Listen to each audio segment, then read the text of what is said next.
Hello and welcome to ImprovSophy, the show where two friends have living room discussions for your daily life.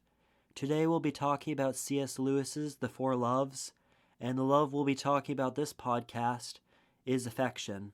Stay tuned.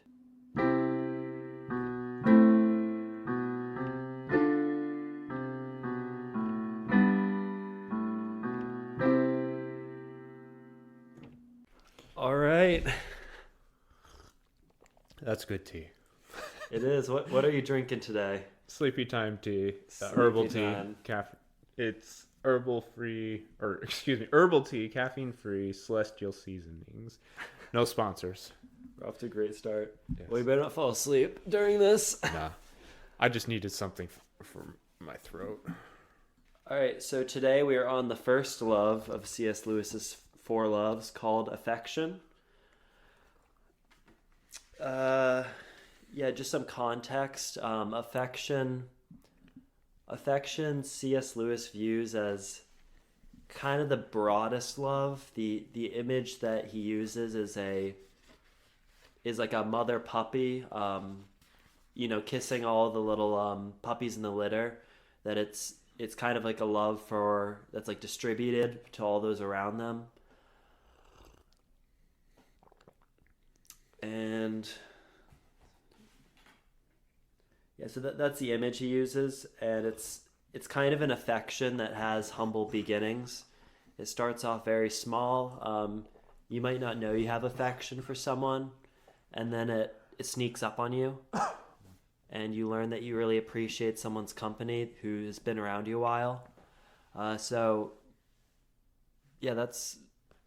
starting off. What are your first pass at it thoughts, Jordan? My first thoughts was, this is, at least the way he put it, this was a baseline for most of how our loves can possibly start. Having an affection for one another in such a way that gives us the grounding for our loves. Don't know how else to put it, but and I like how later on in the chapter, Lewis goes on to how this kind of love can be kind of twisted in a way. If it's not, as we mentioned in the last podcast, if it's not properly ordered. If you don't have an affection for something, basically, it can amount to, do you truly desire that sort of thing? Yeah, I think we will get into the ways that I guess it could break down at some point, or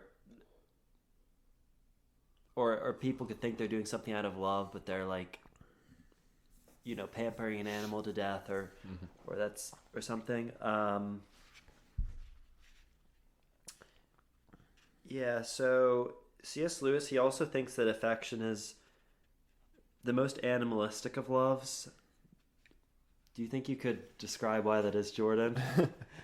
Are you asking me because you don't know, or are you asking me because you want me to answer? Excuse me.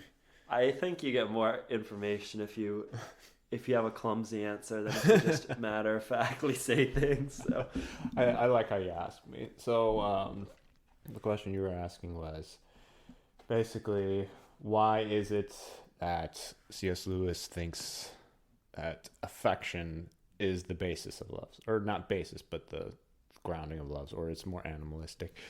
I suppose that in the wild you see, say, primates, how they show affection for one another, how a mother is grooming her baby.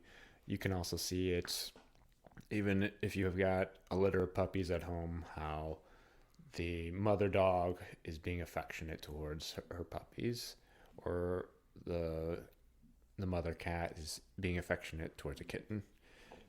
So too, as well, think of a human mother showing great affection towards her child. Same thing goes for a father as well, but a father's affection can be a bit different in the way he shows it from a mother. It's two different ways on how they show affection, but I suppose a good first starting question, and not question, but a starting application is, how does one show personal affection towards those who they love?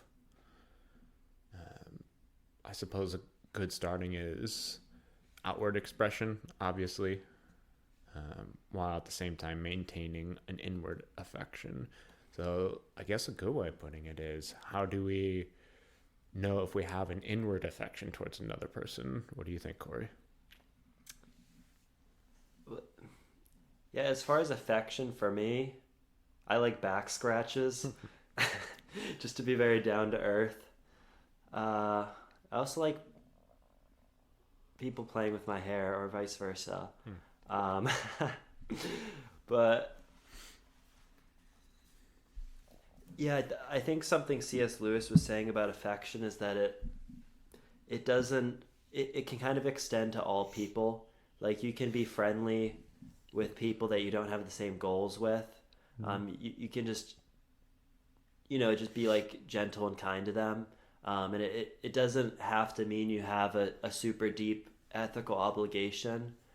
Like, there's ethical obligations you're born into. Like, I'm born into a family, and I have like an obligation to love them because they're my only family. I'm the only son to my father. And then there's obligations that you put yourself into. I'm choosing to get married, and I am committing myself to this human person, wife, just human. So I think the affection can extend beyond the, chosen friendships or chosen commitments, or even the commitments that have just, you've been born into. So yeah, those two ideas.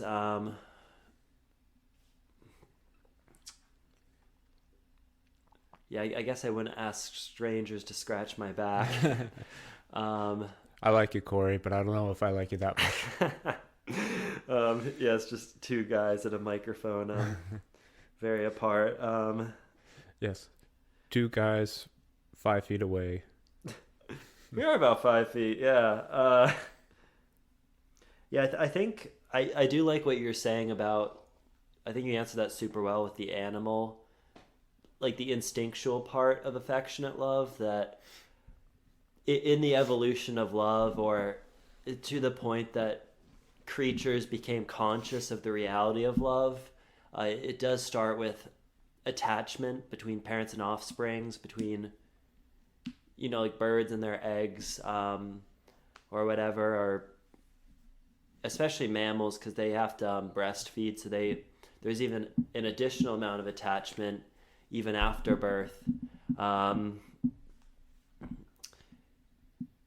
Yeah, so I can see why it's the most animalistic, and I probably just agree with what you said in C.S. Lewis. And it was also interesting, C.S. Lewis had this quote about affection can be interspecies.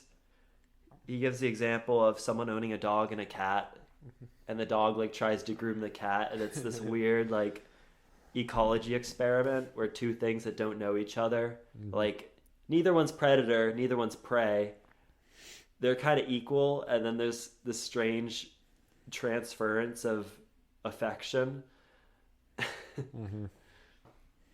I don't know if I really have anything to comment on that, but that is something that's interesting. When you're a little kid, you always think cats and dogs never get along, but then once you hear stories or see videos of cute kitten with a cute puppy or something and they're best friends, you're like, oh, that's adorable. I didn't know that existed. I guess the thing that's off the top of my head is, what is a surprising affection from other people? So I suppose that would be a way of seeing if you had a cat and a dog and they somehow started getting along, and you're like, oh, well, that's cute. What would be a surprising affection for us? I guess if a friend was like, hey, I got you some food, eat, because I care about you.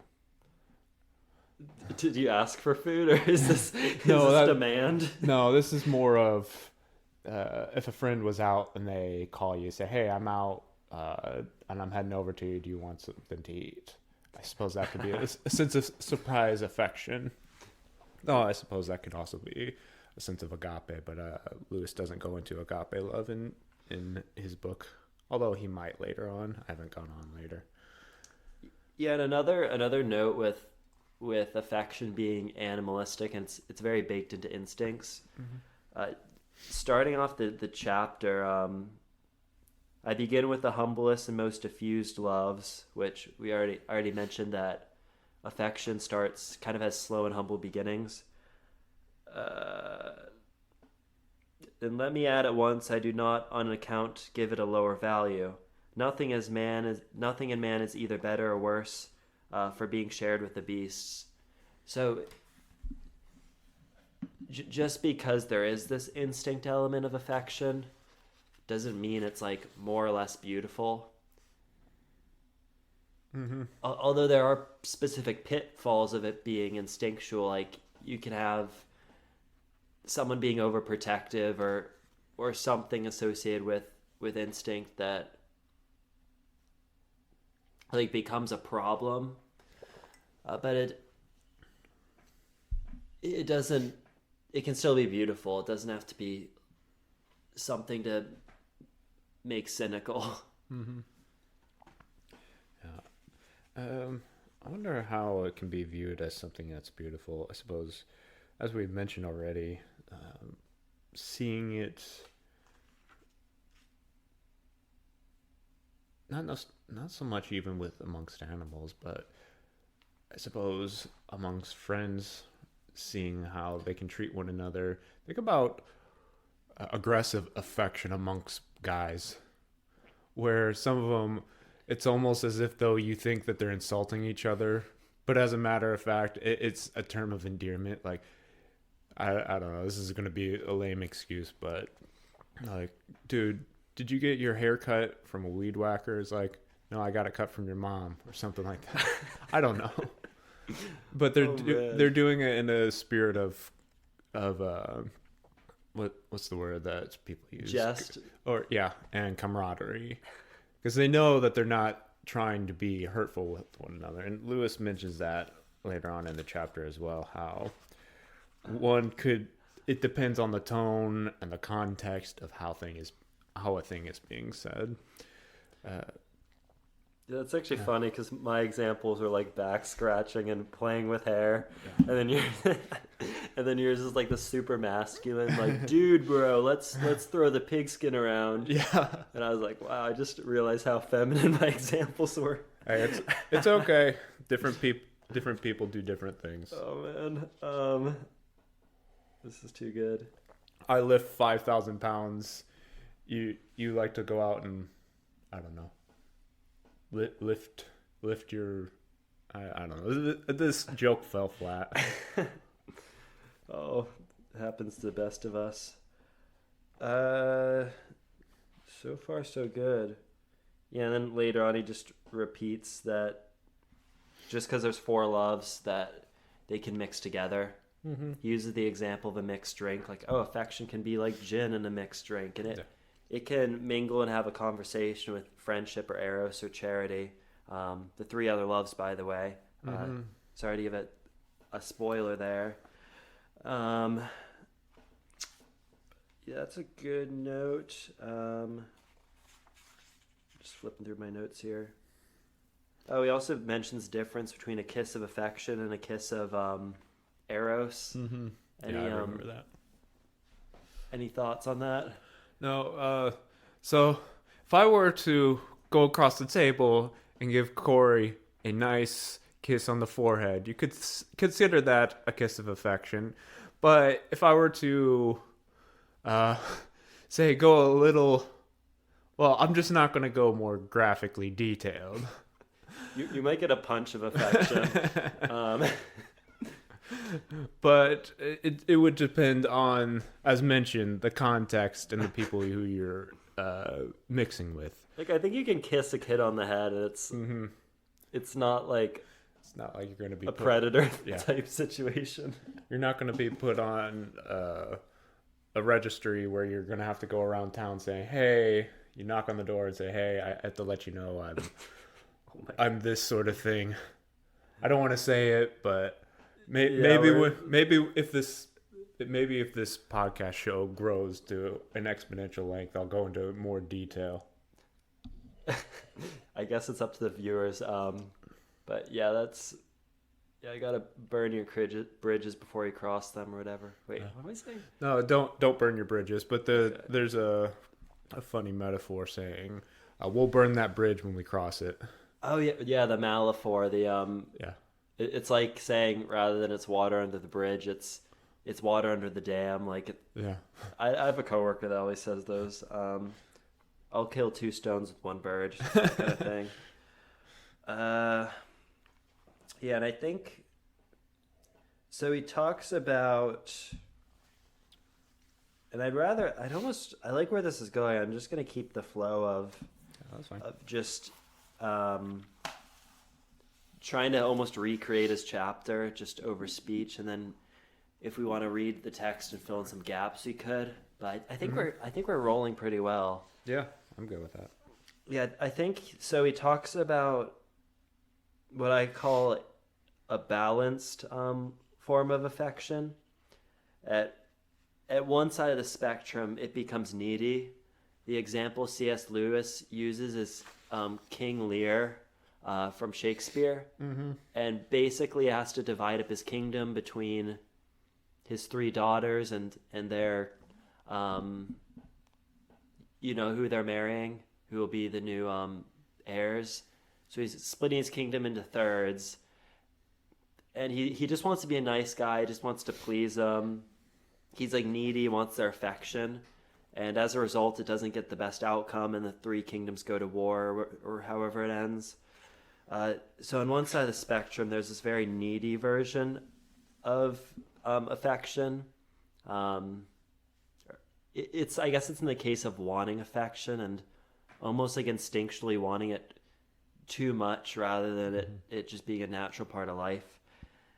And then on the other side of the spectrum, there's being overbearing. The example C.S. Lewis uses is this fictional character called Miss Fidget. And wait, was she actually fictional? I thought he was referring to an actual person. I think it's a literary device. Like, she's always fidgety. Oh, okay. That makes sense. So the joke is that there's this lady called Miss Fidget, and once she dies, her whole family life improves. And he kind of does this exploration of it. It's like, oh, well, Miss Fidget, she said she worked her knuckles raw for her family, and she loved them, and she made them lunches for meals every day, and they were really bad lunches, and insisted that they ate them. And she also tried her hand at being a seamstress, and she, made clothes that would make those who go to Coachella cry. No one in their right mind would wear these clothes, but she insisted on them, and she also insisted on doing the laundry poorly, and everything had wrinkles. And she's trying to be affectionate, but it's just in this very uneasy sense where she's just overbearing. So it's just this joke that, she died. The family got a lot better. The vicar said that their charity to the church went up, and everything's just better.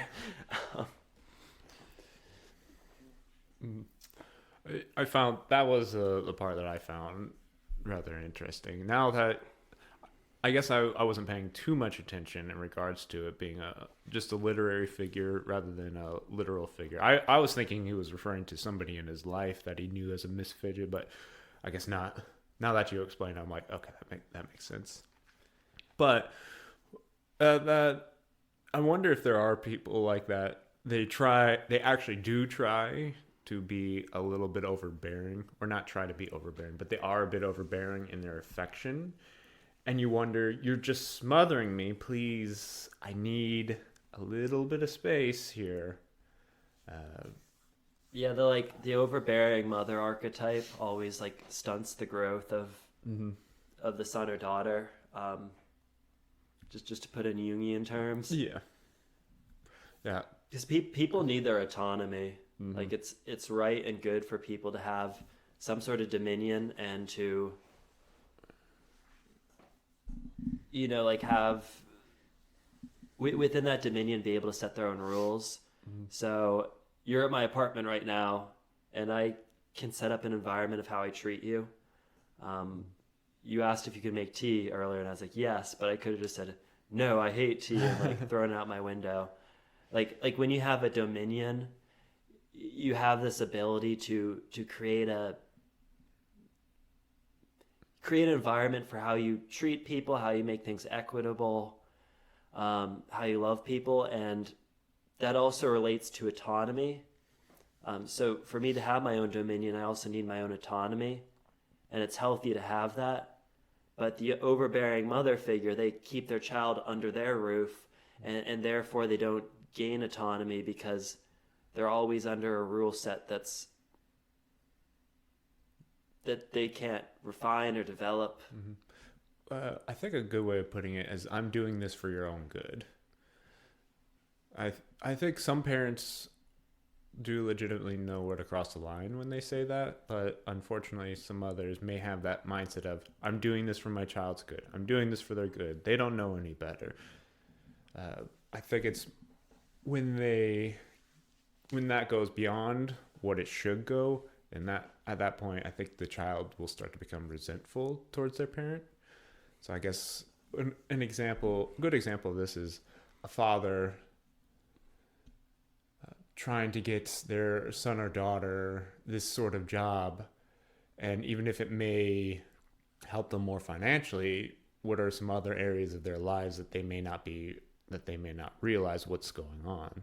So what if the child is saying, or even if they don't say anything, they're thinking, dad or mom, whoever, I've got all these other aspects of my life. If you introduce this type of job into my life, this is going to put a huge wrench into my other activities that I have already got going on, certain social gatherings that I'm already a part of. I don't know, what are some other things that might be affected in that area that you might think of? I think you have to believe people are generally self-correcting if you're to think autonomy is a good thing. And that means that people need to integrate their whole personality and find a sense of wholeness. So I think if someone else tells you, for your sake, you need to, become the heir of my family business or this or that, and you keep on forcing it, sometimes it just works. But you might come out to a bad solution that actually doesn't touch all the parts of the other person's personality. It might legitimately just turn into a bad fit if you're overbearing on what your child's to do with their life. I was just getting some more tea. I had to keep on talking because he was coming back. You did a good job filling in the gaps. So tell me about overfed dogs. Overfed dogs. I suppose it's think about a dog who always wants food, always craving food. The master gives the dog their scraps all the time, or always filling up their dog bowl, like saying, "Oh, they're just always hungry," or they're just trying to be feeding them, instead of tempering their appetite, saying, "No, I've already fed you today. You don't need any more." I suppose a good understanding of giving enough affection while withdrawing is a good way of putting it. So think about a mother or a father who can give the right amount of affection when the child, let's say, is expressing some spoiled behaviors. So if a child's wanting, I don't know, always to be comforted and everything, and the mother or father are like, "No, you don't need this right now. This won't be good for you." What are some comments that you have? Kind of. The overfed dog was I think you picked up on what I was saying. Yeah, at the end he uses the example of pampered pets as a pitfall of. Do you want another one? I'm good on my tea. Okay. I like tea a lot. I'm trying to think of like the worst pet I've seen. Like, I saw this friend's Chihuahua, and it was Of course, it's a Chihuahua. yeah, it's a Chihuahua, so it's like inbred to hell and back, because that's Chihuahuas. I like how you say inbred. It is, dude. If it's any more inbred, it would be a sandwich. Certain choice words. Interesting. I'll take you a second to catch up on that one. But yeah, and this puppy was like, I'll call it a pupper because it was chunky. I swear, it was like the biggest thing I've ever seen. It was like, I almost want to say like 16 pounds, which is ridiculous. For a Chihuahua, yeah, that's ridiculous. It should be 5 or 6 pounds at most. Like, humans have like my 60-pound life on the Learning Channel, and this dog probably had like my 16-pound life. Like, oh, I gotta feed my dog chalupas. Oh, time for a cheese party. Time for, oh my gosh, this dog was so overfed. But yeah, I'm getting way off track. Oh, you're fine.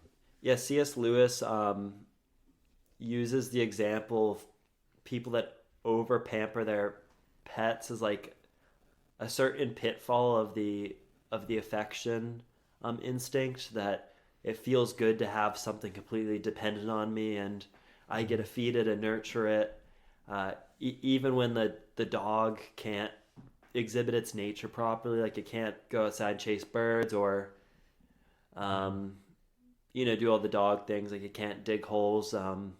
Sometimes dogs will try to dig in blankets or couches because they have that instinct left over, but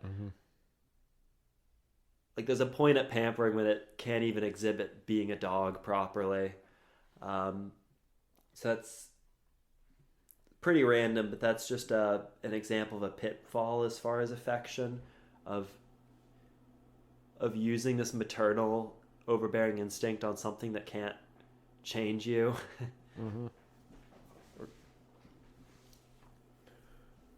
Yeah, I guess it's what is it?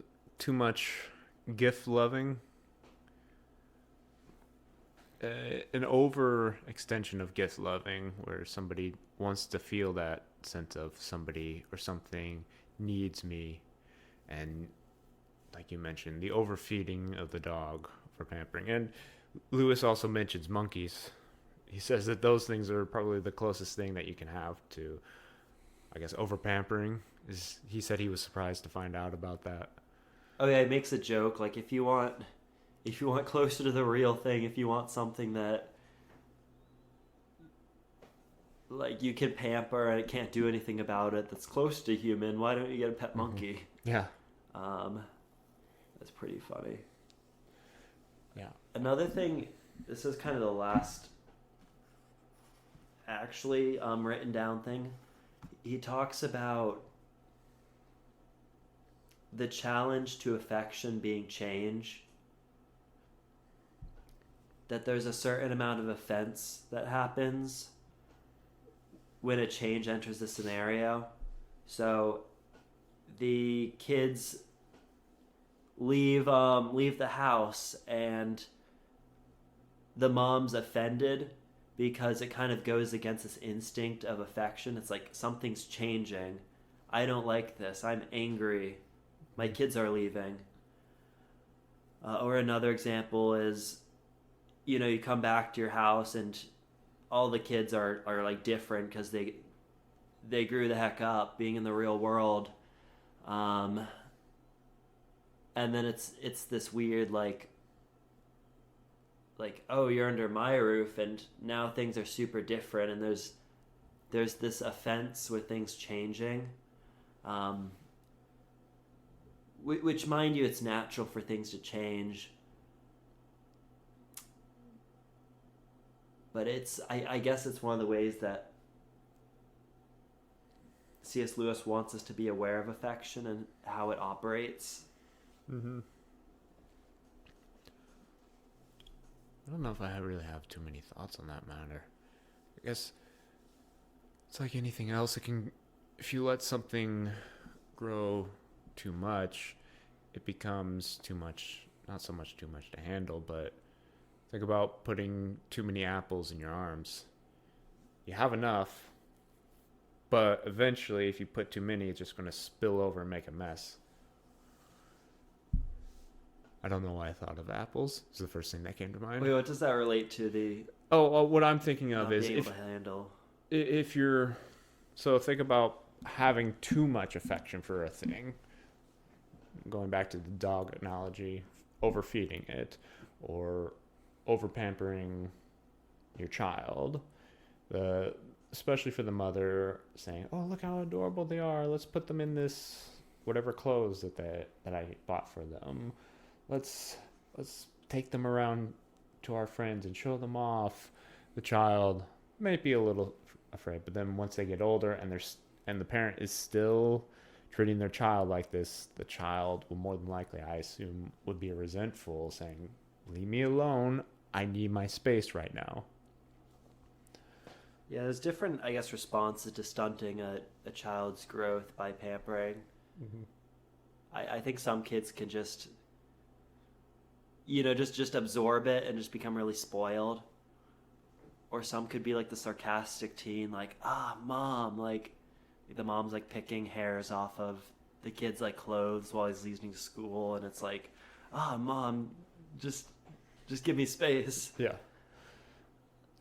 I think for a personal example, I feel like my mom had that right amount of affection where I never felt embarrassed by my parents whenever they were around.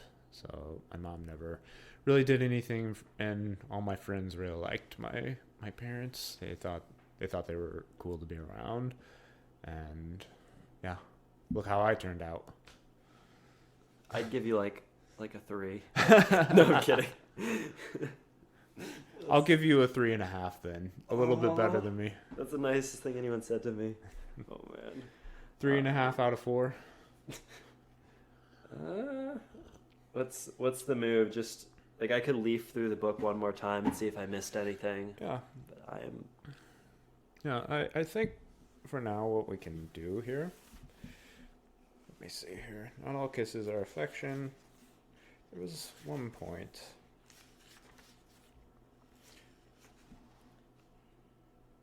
Ooh, I got something. This could be the last thing we end on. I'm gonna let you talk first, though. Yeah. I think there was something on here where Lewis is quoting Ovid. If starting from this quote here, page 54, second paragraph. "And all the while they remain unaware of the real road. If you would be loved, be lovable," said Ovid. Here's how it's actually interpreted. That cheery old reprobate only meant, if you want to attract the girls, you must be attractive. But this maxim has a wider application. So, and he also mentions King Lear. The amorous was the wiser in his generation than Mr. Pontifex and King Lear. There's a little bit more context going on there. But I think what Lewis is meaning here, if you were just to take that phrase in our day and age, if you want to be loved, be lovable. Well, taking that out of its context, it's like, oh, well, yeah, that makes sense. If you want to be loved, love others. But Lewis, who is a lot more familiar with older literature, meant it as if you want to attract other attractive people, you yourself must be attractive. It's like, oh, well, then that's a more degenerate way of understanding things. In a sense, that is true. But, yeah, like you can. Yeah. If affection's like an instinct, you can definitely try to do things that touch on these associations that we have. I don't know. You can try to look really cute, or I don't know, depending on what you're trying to accomplish. Like if I went to work and dressed like a lot younger, people at work would probably treat me like I'm younger. But if I grew out my beard, people might treat me more like an adult. There's ways that you can kind of use externals to change how people treat you based on affections towards certain ages. Yeah, that makes sense. But I guess going into the whole thing about love and being loved, there's that whole cliche of if you want, I don't know how else to put it, but love is all you need. Love is all you need. To quote the Beatles. That's a good one. But I think the understanding of the previous generations, at least of last century of love, was love is this kind of feeling of affection. In a sense it is. But love is more than just that. Love, to quote DC Talk, is a verb. It's more than just what you feel, but it's something you also do. And if it's never something that you do, can you say that you truly love somebody? Because think about the things that you have affection for. Because those things that you have affection for, you actually show that affection. Because it's not enough just to say to your significant other, I love you. And you go, then you go somewhere else, or you don't pay much attention to them. True love, or at least a form of true love, I should say, is putting in the work for it. And of course, there's a time where it says where love can feel like a chore, which I guess you could say it might be. But if love starts to become a chore for you, you need to ask yourself, what is it that I'm doing, or what is it that somebody else is doing that's causing it to be a chore? So I suppose a way of putting it is, how can we have our affections flow more naturally in our lives, to bring it to a more practical application?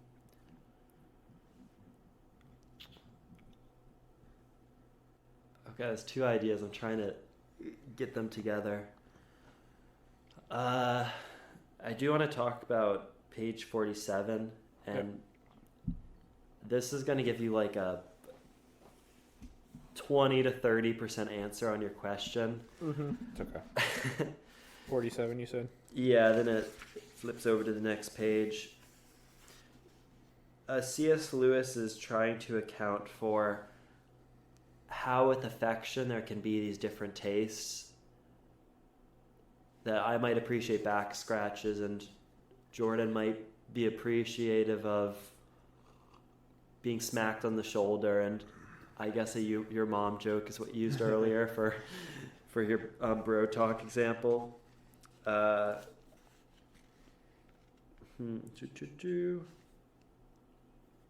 so he's talking about the type of person who you're affectionate towards them, quote unquote, but then in their own way. That you can be affectionate towards someone even if they're not really your cup of tea as far as their humor. And I'll start reading.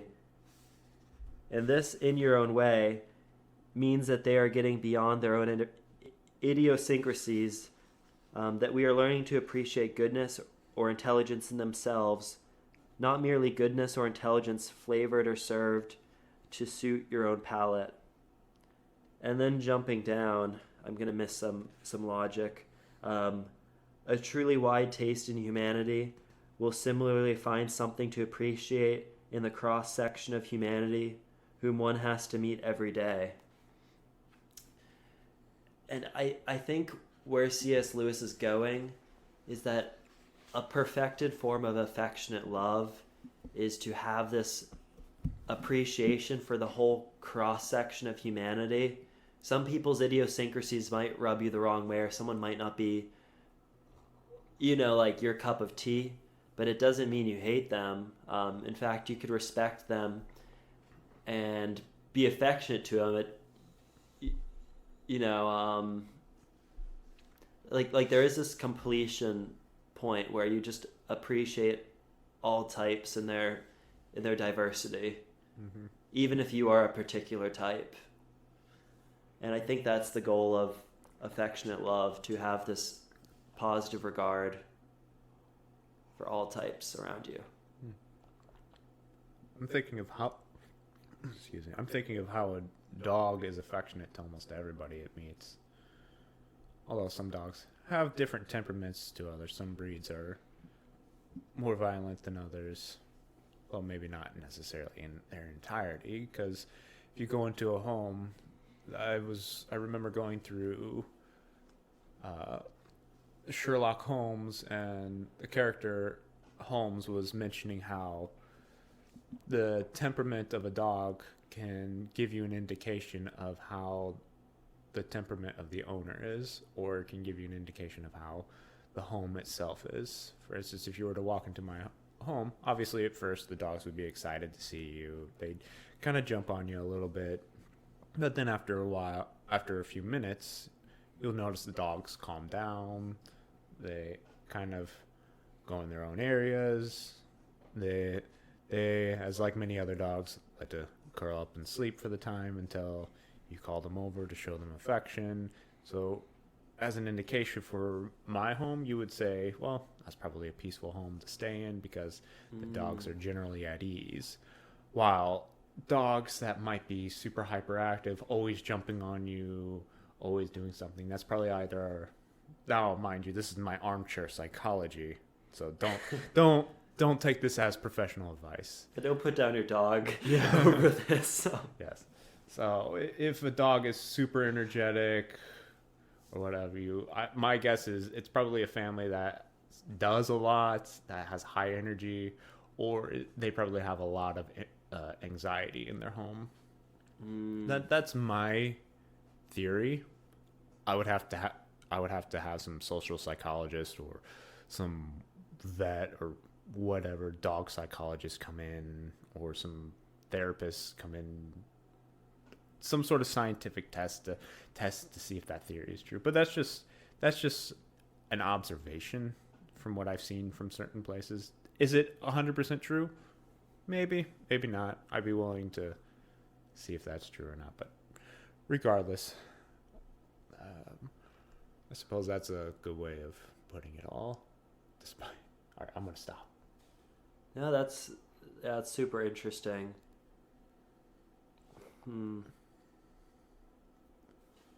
Yeah, well, that's about it with me, dude. Mm-hmm. Thanks for coming over. And next week, we are getting into friendship. Yeah. That will be the next love of C.S. Lewis. Or I don't think he didn't invent these loves. They're the Greek words, right? Yeah, I think there was a total of 8 different Greek loves, but I think he narrowed it down to 4 different types. All right. Hopefully I wasn't too far away from the microphone. Hopefully people can hear me.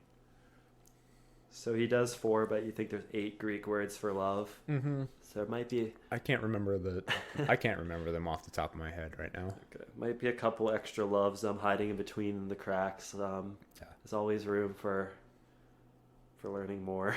Mm-hmm. All right. See you, dude. Mm-hmm. I like tea.